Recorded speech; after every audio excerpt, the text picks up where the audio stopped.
like your mind is a war zone and you want to grow in discernment and be able to quickly tell what thoughts are from the enemy, this video is for you. So here's 3 tips to help you grow in discernment. The first thing is simply to get to know God's voice better, because when you know his voice like a close father, like a best friend, then it makes it a lot easier to quickly be able to tell what thought is a lie from the enemy, what is something that's not of God. So how do you get to know his voice like that?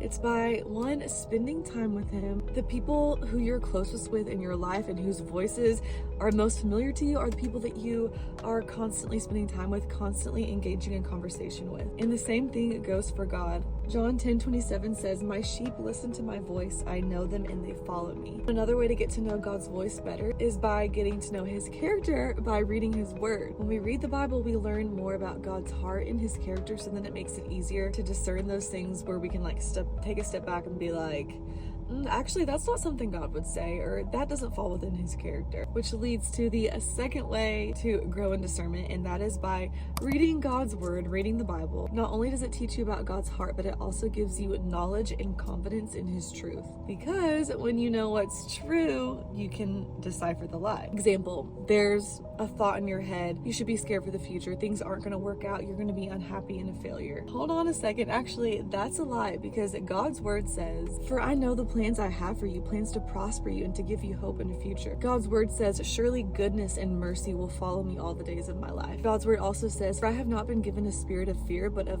power, love, and a sound mind." We know from Ephesians 6 that God's word is our sword in battle. And then the third way to grow in discernment is kind of piggybacking off of the first one, but it is prayer. First of all, simply praying to God and asking him to strengthen your discernment and to give you wisdom. He will be faithful to do so. And also just engaging in that regular conversation with him to get to know his voice deeply. Slow down and get silent enough to be able to hear his voice and to be able to hear his whispers. He wants to communicate with you. And then one more thing I want to close with, which also kind of has to do with point 1, but it's just the simple thing of, okay, is this voice bringing me peace? Is this voice loving? Is this voice encouraging? Is this voice something a loving father would say to me? Honestly, that's a good one. Like, would a loving father say this to me or speak to me in this way? Or you get the gist. I could go on and on about this, but those are the main things. I hope that helps. Love y'all.